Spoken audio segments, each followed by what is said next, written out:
gabi, Pastor Jack Tanweco.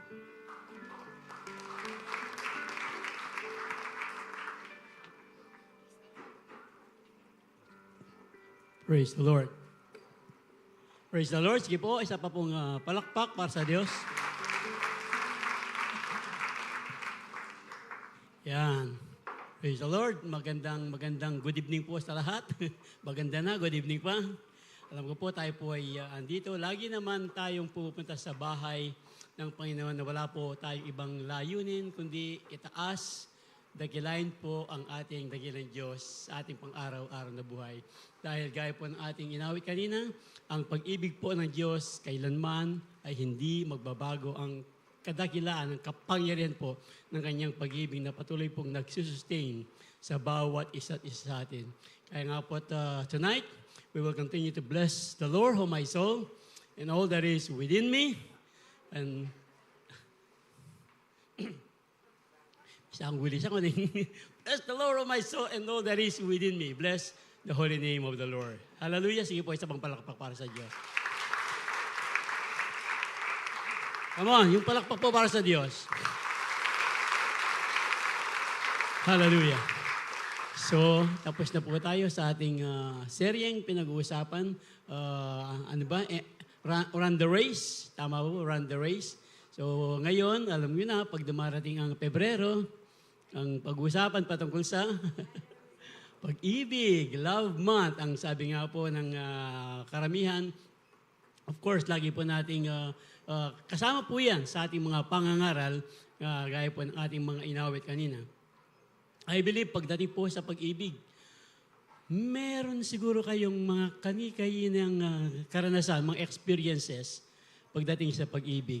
Yung mga bad experience na kung pwede lang, ayaw na nating inaalaala, binabalik-balikan. Pero meron din namang mga magagandang experience na gusto po nating laging inaalala, binabalik-balikan. Tama po ba? So, manisip na lang, ano kayo? Yung pong bad experience, kalimutan na yon. Yung mga ano lang, yung mga...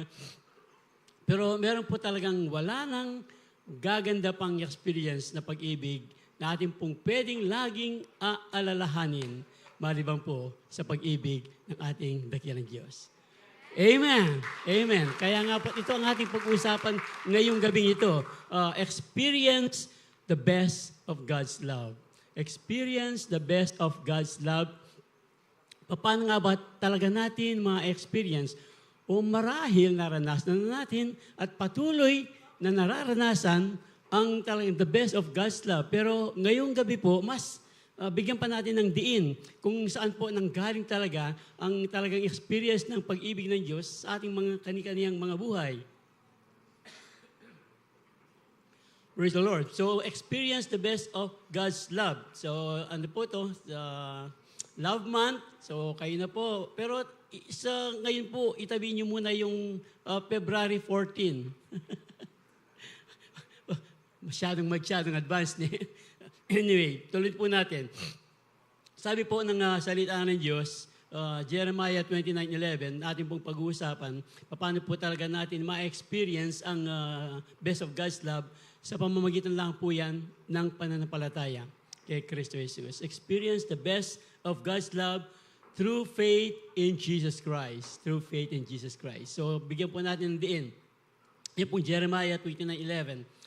For I know the plans I have for you, declares the Lord, plans to prosper you and not to harm you.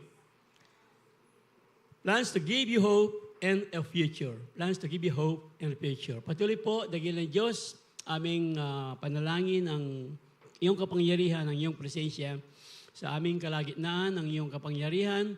Lamang o dakilang Diyos, ang alam po namin siyang kikilos sa buong lugar na ito, buong sanktuaryong ito, sa bawat sulok ng puso ng iyong mga anak kasama ng iyong lingkod na gagamitin, na wala po kaming ibang itataas maliban sa iyong dakilang pangalan sa gabing ito. At muli namin aalalahanin sa aming pag-aaral ngayon kung gaano mo kami kamahal ang iyong pag-ibig sa amin na hindi po magkukulang matatapos kailanman. Dakilang Diyos, ito po ang isang madalangin na alam po namin lalabas kaming may bagong tibay pananampalataya, may bagong antas ng pagsamba sa iyo, o dakilang Diyos sa iyong matamis at makapangyarihang pangalan. Ito po ang aming samadalangin. Amen. Amen. Amen. Praise the Lord.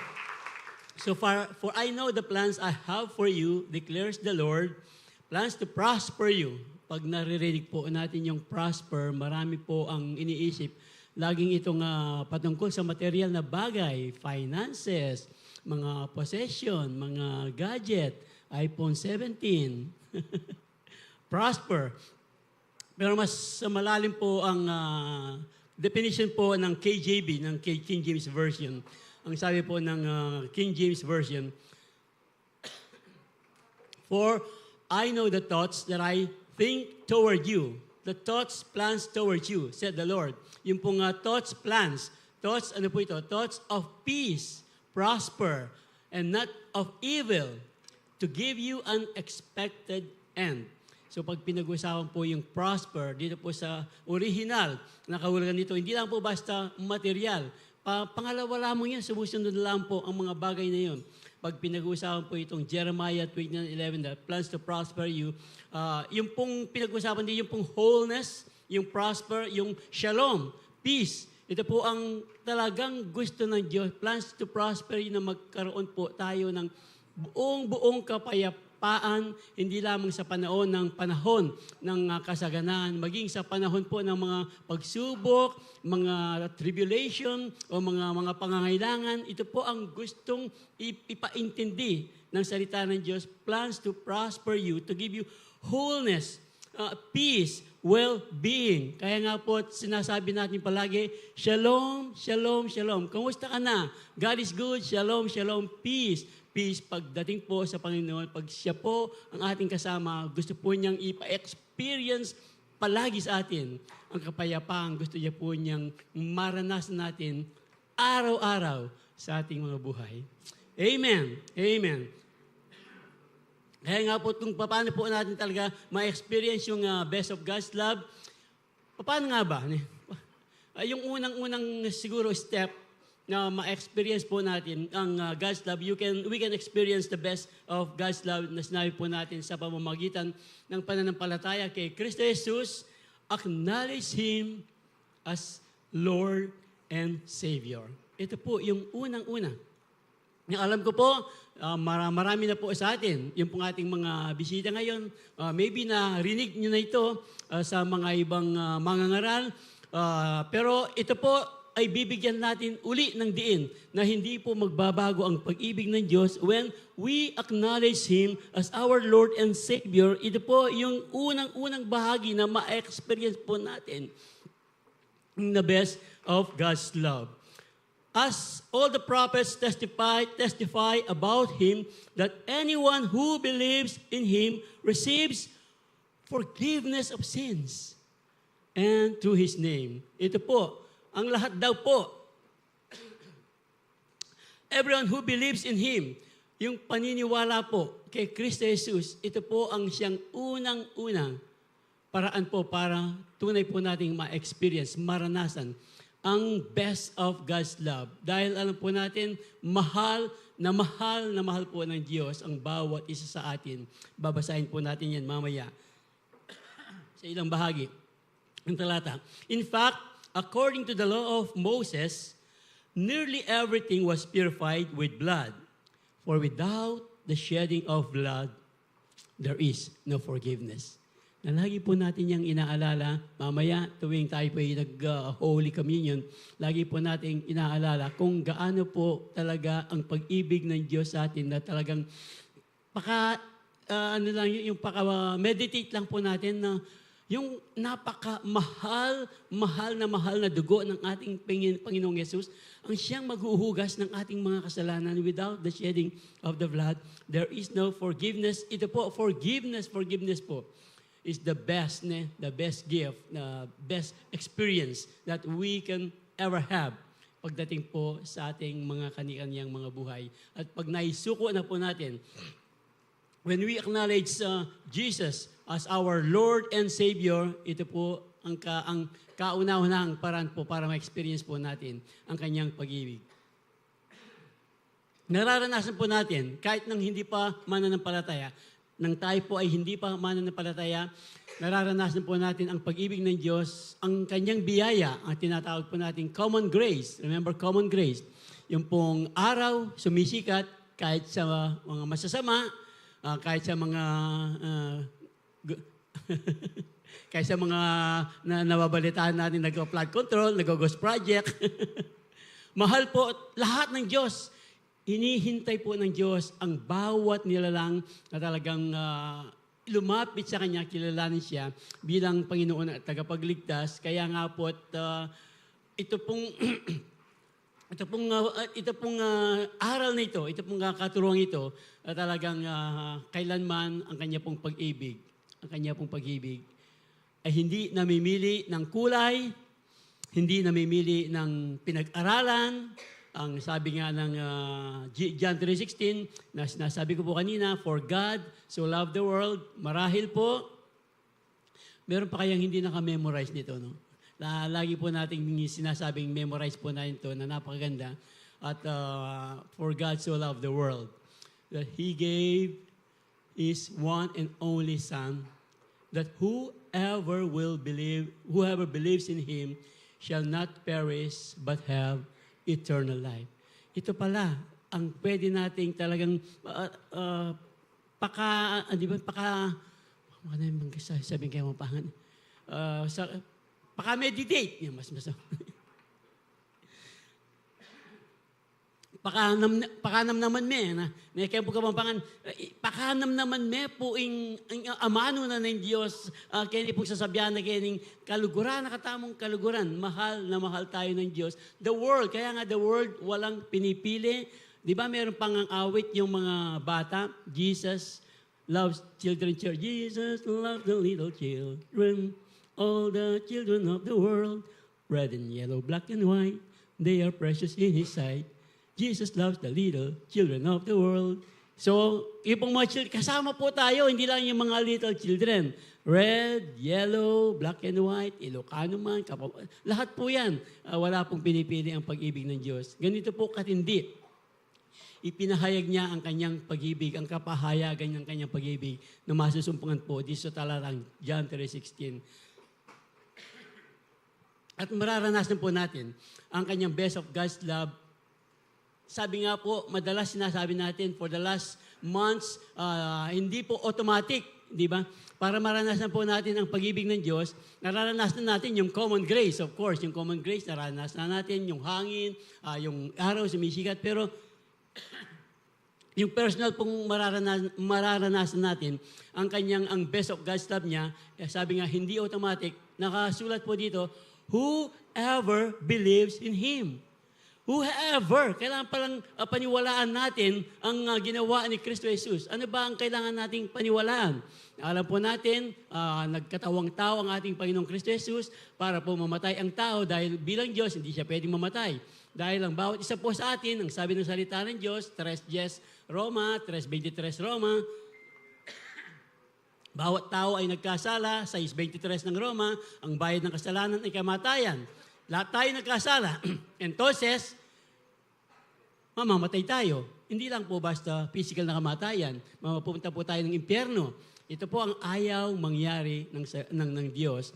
Kaya nga po doon sa 2 Peter 3:9, ang sabi niya, ang Diyos ay hindi daw mabagal sa kanyang pagdating, gaya ng iniisip ng marami. Ang Diyos inihintay ang bawat isa na lumapit sa Kanya ng may pagsisisi. Ito po yun.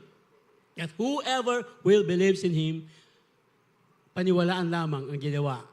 Lalo na po sa ating, kung mayroon naka-online, sa ating mga bisita, if this is the first time you heard about this message, ang whoever believes in Him, ano ba? Yung ginawa ni Kristo Jesus na namatay siya para sa ating kasalanan, tinubos niya tayo dahil kailangan tayong mamatay, pero hindi na tayo ngayon mamamatay. Whoever believes in Him, ang sabi po, dito sa ating binabasa, hindi na mapapahamak. Hindi na nga mapapahamak, ang sabi po, yung kanyang, ang katugunan po sa kanyang pag-ibig at ang katuparan ng kanyang pag-ibig at talagang hindi na mga mapapahamak, magkakaroon pa ng buhay na walang hanggan. Amen. Buhay na walang hanggan. Ito po, experience the best of God's love, gusto po ng Diyos, makasama po ang bawat isa sa atin doon sa kalangitan, sa buhay na walang hanggan. Come on, palakpakan po ang Panginoon. At hindi lang po, of course, andito pa tayo, nabubuhay pa tayo. Paano na? Ano ba ang kailangan natin? Ang kailangan lang po natin, mamaya po, bibigyan pa rin natin diin. Kung kailangan po natin para mapanatili po ang best of God's love, dito po sa ating pinag-aaralan, itutuloy po natin mamaya. Pero ito muna ang ating basahin. Yung po talagang naniwala kay Kristo Jesus, tinanggap siya bilang Panginoon tagapagligtas, ay dahil alam po natin, ang ating Panginoong Kristo Jesus ay nabuhay, namatay, nailabing, subalit sa ikatlong araw, ano pong nangyari? Siya po ay nabuhay na maguli. Siya po ay nabuhay na maguli. Ito po ngayon, another thing na talagang best of God's love, tayo magkakaroon ng eternal life, meron pang best of God's love, tayo rin pala, kahit mamatay, mabubuhay na maguli. Saan po nasusulat yan? For the Lord Himself will come down from heaven with a loud command, with the voice of the archangels and with the trumpet call of God, and the dead in Christ will rise first. Wow! Yung pong mga namatay na kay Kristo, tinanggap si Kristo, naranasan ang best of God's love na ng ating Panginoon sa pamamagitan ni Kristo Jesus. Namatay na, ang sabi po, sila pa, mauna pa silang babangon, and the dead in Christ shall rise first. Pagkatapos po noon, ito po, kung sakali, ito, sabi nga ni Pastor Manny, ating senior pastor, kung pwede lang, hindi na ako mamatay, hindi na ako talagang, dumating ka na, Panginoon, para buhay akong sasalubong sa iyo. Di ba, madalas po nating marinig, ito po ang sinasabi ng salita ng Diyos. After that, we who are still alive, ang sabi po, and our left will be caught up together.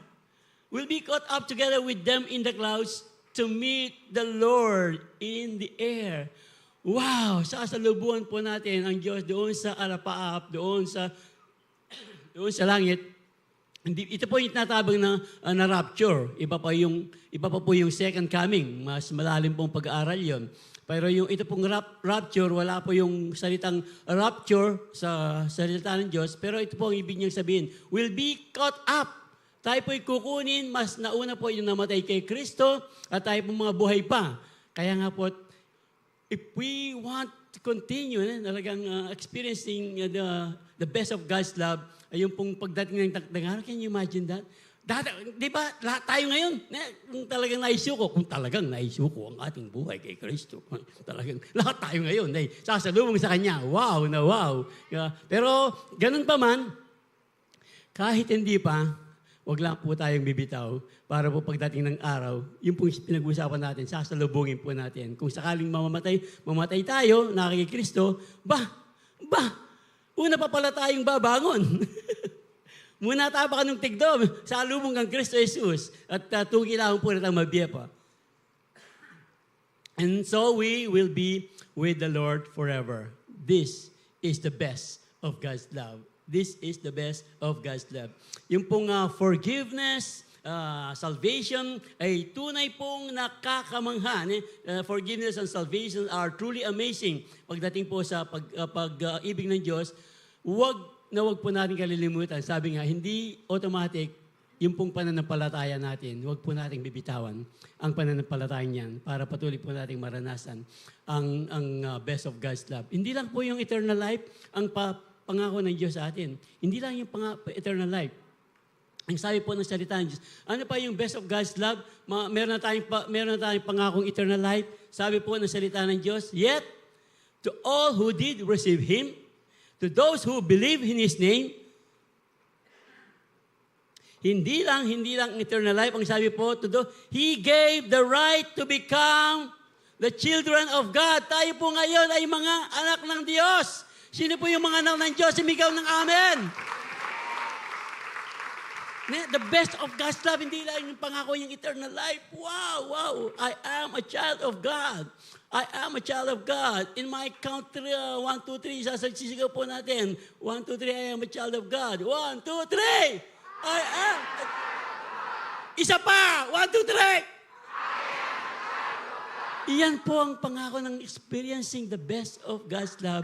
Tayo po ngayon ay mga anak na ng Diyos. Kaya po ano pa ang ating kakatakot kung ang ating Ama ay ang Diyos na makapangyarihan, omniscient, omnipotent, omnipresent, na lagi po siyang kasama natin sa ating pang-araw-araw na buhay. Amen. Amen. Sige po, palakpang muli ang Panginoon.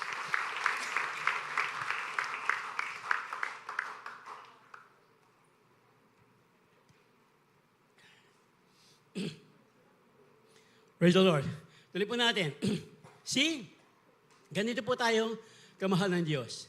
Ayaw po niya tayong mapahamak, kaya nga binigay niya ang kanyang kaisa-isang anak.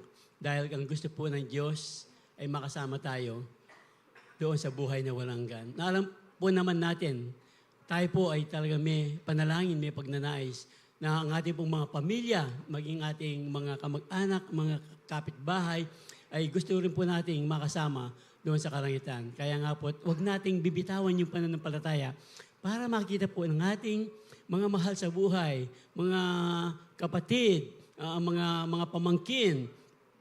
Lagi po nating dinadalangin, makita po nila, meron tayong talang pananampalataya na hindi natin binibitawan ang pag-asang makakasama natin ang ating dakilang Diyos sa buhay na walang hanggan. Amen. See how very much our Father loves us? Ganito, ba talaga tayo kamahal ng ating Panginoon? Dahil tinatawag niya tayo ngayon, mga children, for He calls us His children, and that is what we are. That is what we are. And that is what we are. Tayo po ngayon ay mga anak ng Diyos, but the people who belong to this world don't recognize that we are God's children because they don't know Him. Hindi po nila nararanasan ang best of God's love. Marahil akala nila yung best of God's love nararanasan nila sa pamamagitan ng mga ari-arian. Nararanasan po nila ang best of God's love sa pagdating sa mga pag-ibig na yung mga iba, merong dala-dalawang asawa. Sa kanila po, wala po yung Calvary kanina eh. Yung pong, alam naman natin, yung tao, paramihan, ng ari-arian, pagandahan ng mga gadget, pati po sa mga chicks, paramihan din sa mga tao. Kung meron po dito, alam ko wala na ngayon dito eh. Pagandahan ng mga sasakyan. Pagandahan ng mga sasakyan. And many more. Ang sinasabi lang po natin, ang akala po ng tao, yun na. Yung tahimik ang buhay. Of course, maganda yun, tahimik ang buhay. Pero hindi po nasusukat sa kayamanan, hindi po nasusukat sa kapangyarihan, hindi nasusukat sa kasikatan ang talagang experiencing best of God's love. Yung pong ating sinabi na kanina, unang-una, tayo po ay meron ng buhay na walang hanggan at tayo po ngayon ay mga anak ng Diyos. Sabi nga ng salita ng Diyos, sige, akala nila yun nga ang best of God's love. Pero sabi ng salita ng Diyos, hindi ba? Mark 8:36, Marcos 8:36, ano daw ang magiging pakinabang ng tao kung mawawala naman ang kanyang kaluluwa? So hindi pa rin yun ang best of God's love. Ang talagang pinaka-best of God's love ay yung alam nating ang ating buhay ay na kay Kristo na sa pamamagitan po ng ating mga pananampalataya.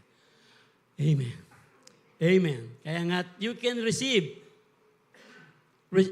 and experience these three wonderful gifts of forgiveness. These three wonderful gifts of forgiveness. Salvation, sonship from God's love in Jesus, if Jesus is your true Lord and Savior. Kaya nga po, hindi automatic. Lagi po natin sinasabi, if, sabihin po natin, if Jesus is my Savior, true Lord and Savior. Amen. Praise the Lord. Hallelujah. So ganito po natin, tunay na mararanasan. Ang pinaka the best, pag naisuko na po natin ang ating buhay kay Kristo Jesus. At hindi po natatapos doon, of course. Kung matatapos lang doon, pwede sana. Kagaya po nung the thief in the cross, remember? Noon din, ng kanyang pagamatay, nakasama na niya ang Panginoon. Kaya lang, wala siyang crown, wala siyang reward. Pero hindi pa tayo kinukuha ng Panginoon eh. Ibig sabihin, kailangan pang masubok yung ating pananampalataya kung hanggang saan po ang itatagal ng ating pananampalataya.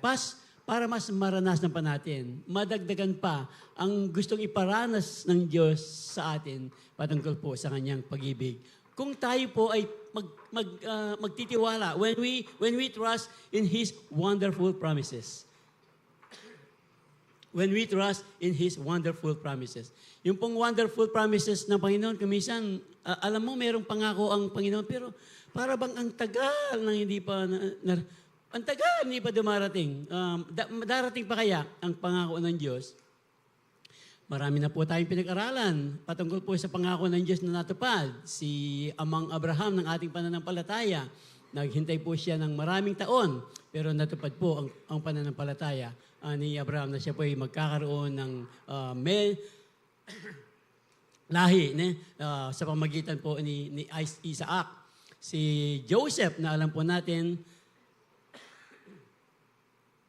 yung pangako ng Diyos na siya ay talagang luluhod. Ang kanyang mga kapatid daw, kayo sa kanyang panaginip. Remember? At marami pa siyang panaginip na para bang, alam po natin ang kwento niya. Siya buhay talagang parang gusto patay, talagang papatayin siya ng kanyang mga kapatid. Pero ang kwento, alam natin, ibinenta na lang siya hanggang napunta ng Egypt, naging magandang posisyon, tapos nakulong, para bang talagang hindi na matutupad ang pangako ng Diyos sa niya. Pero long story short, alam po natin, naging second in command po si Joseph doon sa Egypt, na talagang matutupad po ang pangako ng Diyos. Kaya nga, faith is the substance. Kung meron po tayong pananampalataya, I believe sa inyo po, meron po tayong kanya-kanyang pananampalataya, meron pa tayong talagang pinapanalangin, hinihintay na para bang hindi na darating yung ating mga panalangin. Para bang yung paggawa ng mabuti ay ginagawa natin, nakakasawa na. So, alam naman natin, huwag daw tayo magsasawa ng paggawa ng kabutihan. Galatians 6:9, do not give up in doing good, for in due season, we will reap a harvest if we don't give up. Ang sabi po ng Galatians 6:9. Ganito po ang sinasabi ng ating pinag-aaralan. Sa pananampalataya nga, hindi pa natin nakikita. Kaya pag nakikita mo na, hindi pa natin nakikita, faith is the substance of things hoped for the evidence of things not seen. The evidence of things not seen na hindi pa natin nakikita, pero naniniwala po tayo that we will receive yung pong ating pananampalataya na pinapanalangin natin in due time sa panahon ng ating Panginoon. Sa panahon ng ating Panginoon.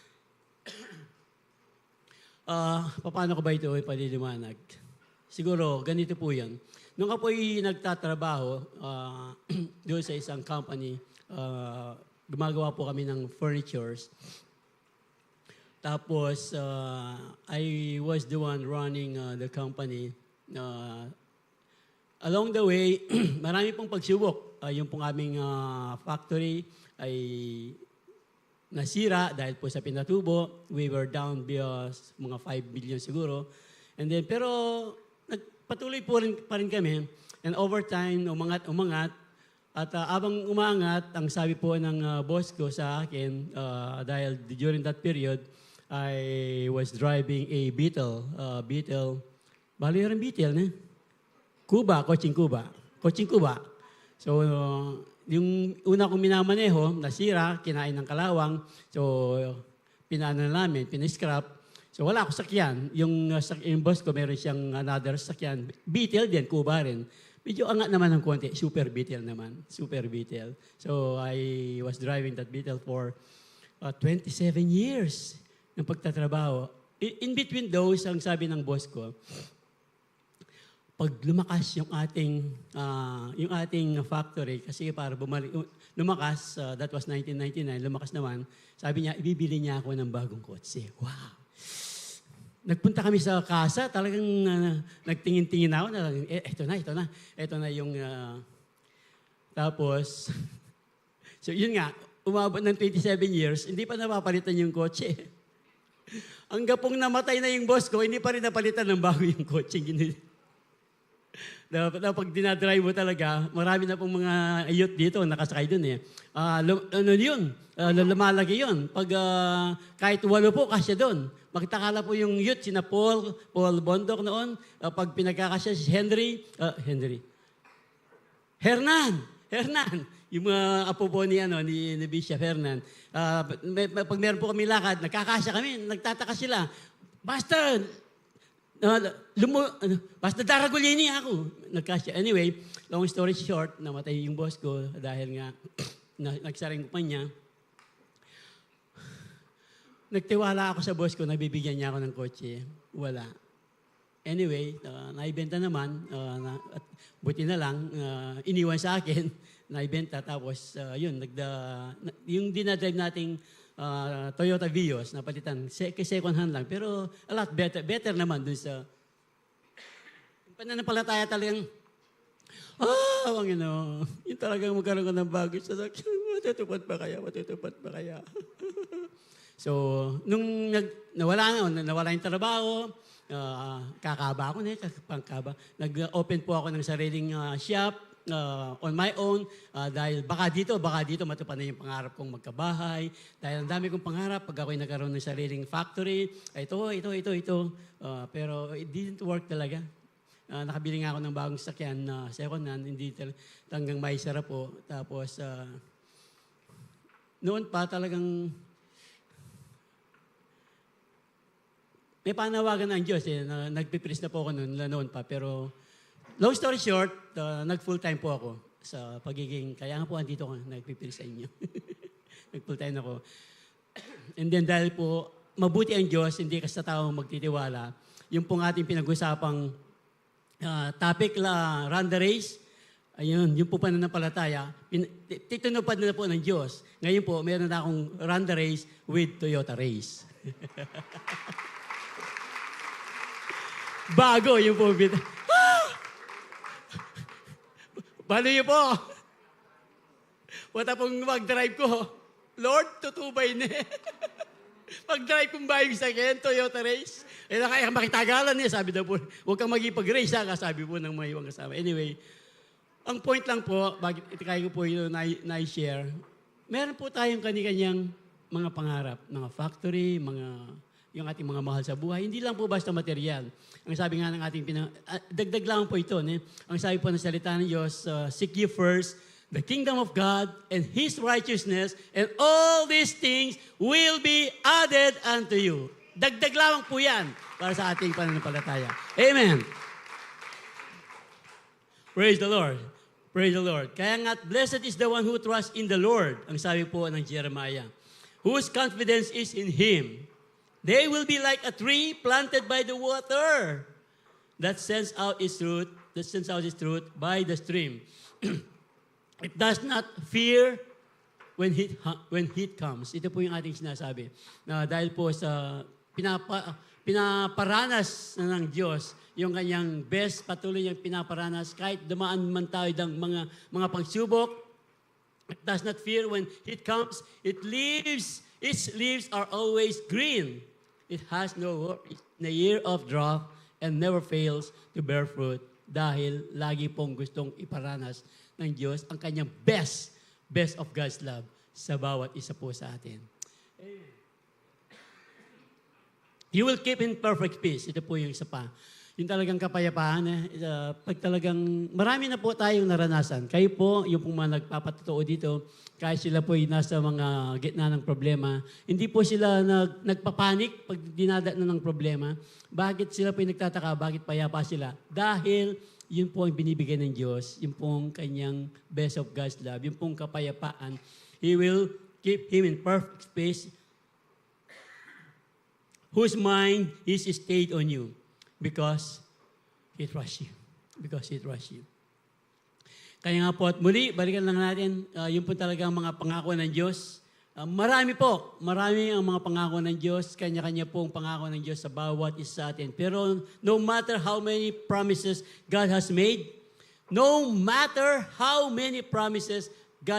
ito po, they are yes! They are yes in Christ.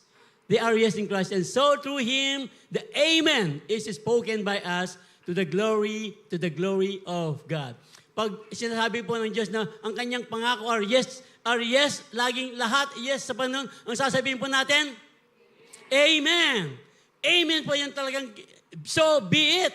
Alam po natin, amen, alam po natin yung kanyang pangako, matutupad at matutupad, maaaring hindi pa ngayon, bukas, pero hindi po magbabago ang kanyang salita. Heaven and earth will pass away, but my word will never pass away. Matthew 24:35 po. Alam po natin yan, hindi po magbabago ang salita ng Diyos. Yes! And amen. Ano pong pangako ng Diyos sa inyo? Ano pong hinihintay natin? Sa Kanya po, ang mga yan ay yes and amen. Yes and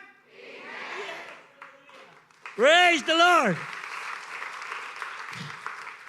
Kaya nga po, let us hold fast the confession of our hope without wavering. Huwag po tayong titigil, magtiwala. Huwag po tayong panghinahan ng pananampalataya. Let us hold fast the confession of our hope without wavering. For He who promised is faithful. Lagi pong tapat ang ating dakilang Diyos. We can count on God's love. Lagi po nating maasahan ang pag-ibig. Lagi po nating ma-experience ang kanyang pag-ibig. Dahil po He is faithful to keep His promise. Sa ngayon po, hold tight. Darating at darating po ang pangako ng Diyos sa ating mga buhay. Amen. At ano pa kaya ang pwede natin yung pangako po ng Diyos, acknowledge Him, Lord and Savior, at yung kanyang mga promises, napakarami po yan. Marami pa tayo marahil hinihintay. Marami, I believe, marami na rin na pinakita ang Diyos na tinupad ang kanyang pangako. Ito po, basta, para po talagang patuloy nating maranasan ang best of God's love, yung pong we will abide. We need to abide in His love.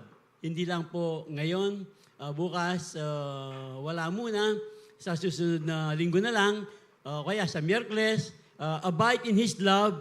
Kailan po? Every day. Abide in His love every day. Pag alam po natin mahal tayo ng Diyos, alam natin meron tayong kasama sa ating paglalakad. Pag alam nating mahal tayo ng Diyos, abide in His love, alam po nating merong tutugon palagi ng merong tayong guide. Kaya nga, di ba, araw-araw sa tuwing lalabas po tayo ng ating mga pamamahay, yung mga nagda-drive, ay tayo nagpipray, yung mga nagko-commute, yung mga naglalakad. This is one of our prayer in the morning. Lord, once again, send us your protection in all our driving, in all our commuting and walking. Those who are staying in the home and offices, your protection will be with us sa mga, di ba, yung mga kamote driver. Yun po.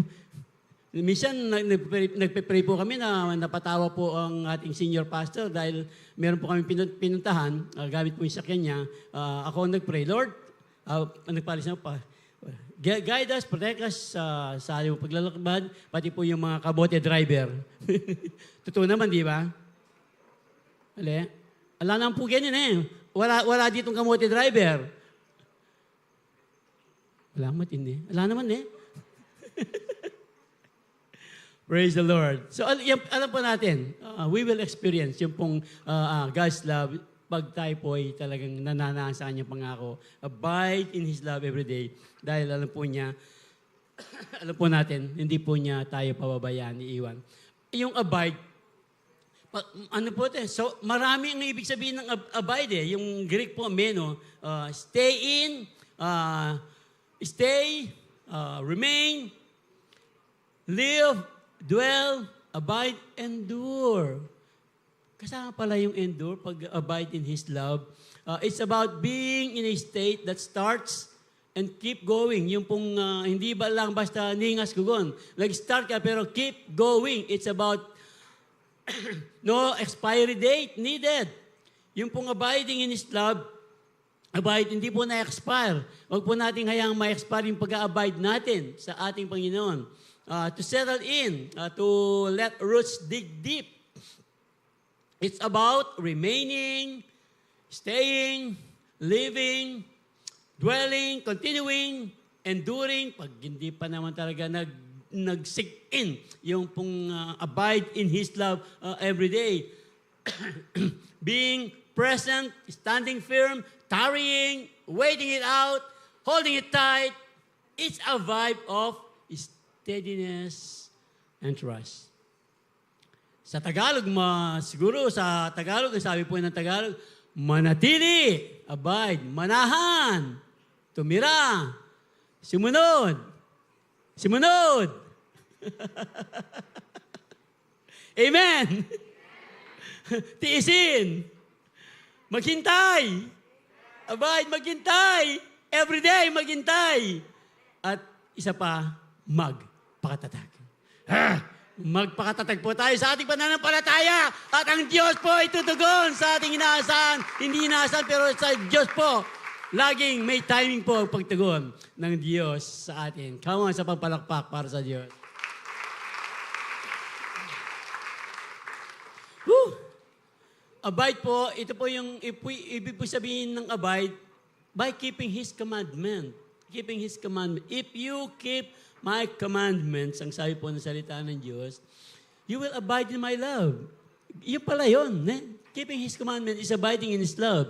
Just I have kept my Father's commandments and abide in His love.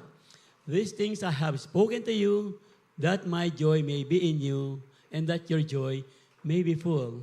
That my joy, wow, yung pong kagalakan ng Panginoon ay mapapasa atin daw. That your joy may be, and that your joy may be full. Diba? If you keep my commandment, this is my commandment, that you love one another, that your joy may be full. Love one another. Kasama pa, this is my commandment, that you love one another, that your joy may be full. That your joy may be full. That your joy may be full. This is my commandment, that you love one another, that your joy may be full. Come on! That our joy may be full if we will keep His commandment, abide in His commandment. Hallelujah.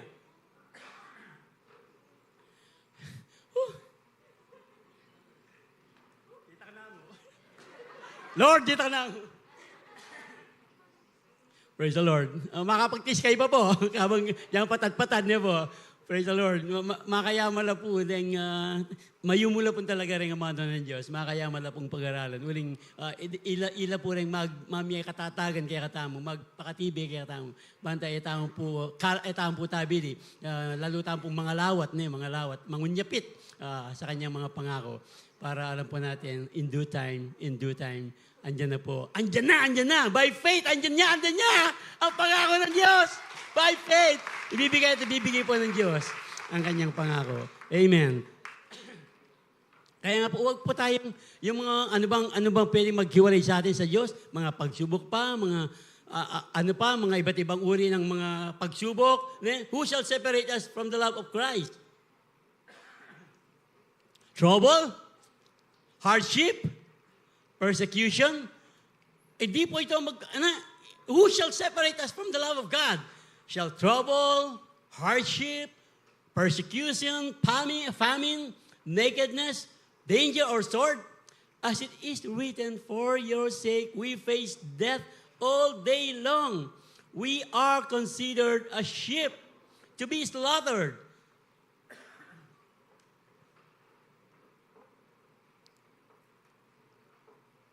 No!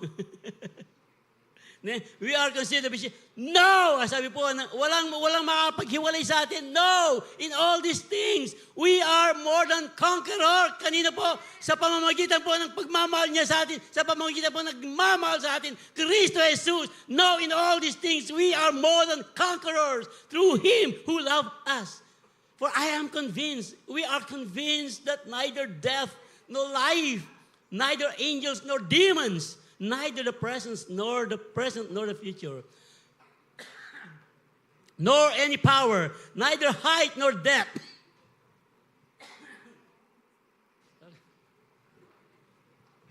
Buri kaya pandikdik ko ng...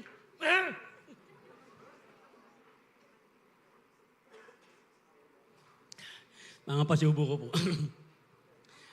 Praise the Lord. Neither death, even neither death, neither height. Kulang niya po, di ba?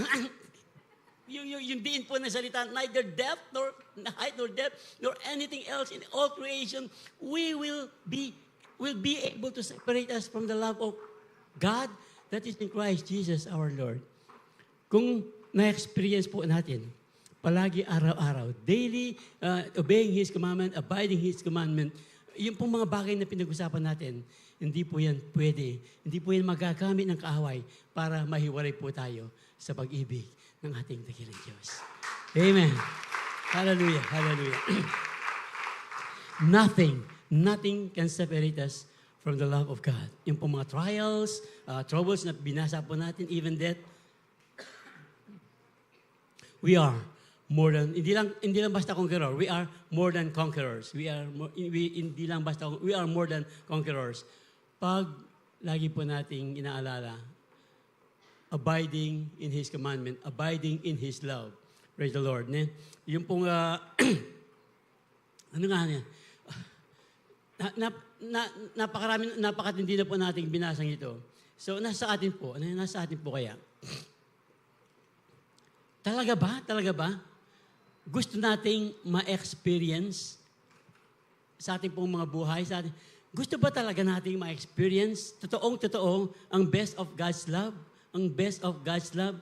Dito po sa ating pinag-usapan, paano nga ba talaga natin, kung talagang gusto nating ma-experience, ang best of God's love, na alam po natin, ginawa na natin, pero bigyan po natin na recommitment. Bigyan diin po natin muli sa gabing ito na yung pong experiencing the best of God's love is acknowledging Him as Lord and Savior. When we acknowledge Him as Lord and Savior, when we trust in His wonderful promises, yung pong points, when we acknowledge Him as Lord and Savior, review po, yan. When we, kung talagang gusto po nating maranasan, totoo, continuously, ang best of God's love when we acknowledge Him as Lord and Savior. When we trust in His wonderful promises. When we abide in His love every day. Ito po ang tinuturo ng ating pag-aaral ngayon. Para po mas talaga maintindihan natin, mas sink in po sa atin to experience God's love. Kaya nga, we can experience the best of God's love. We can experience the best of God's love through our faith in Christ Jesus. Ano po ang sikreto? If we will continue to abide. If we will continue to, one more. If we will continue to abide. Kanina po, in His love. Paano? By being? To believe is to? Yes, to believe is no. Yan po ang gusto ng Diyos sa atin para patuloy po natin maranasan. Maranasan po ang kanyang pag-ibig. Hallelujah. Obedience, abiding in God's love, experiencing His best love sa pamamagitan po through faith in Christ Jesus. Through faith in Christ Jesus.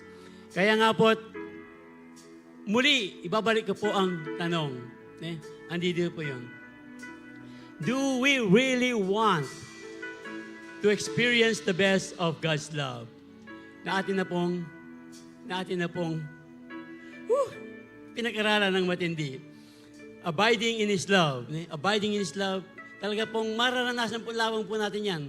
Kung tayo po talaga yung paaakap po sa pag-ibig ng Diyos sa kapangyarihan po ng pag-ibig ng Diyos sa ating mga buhay.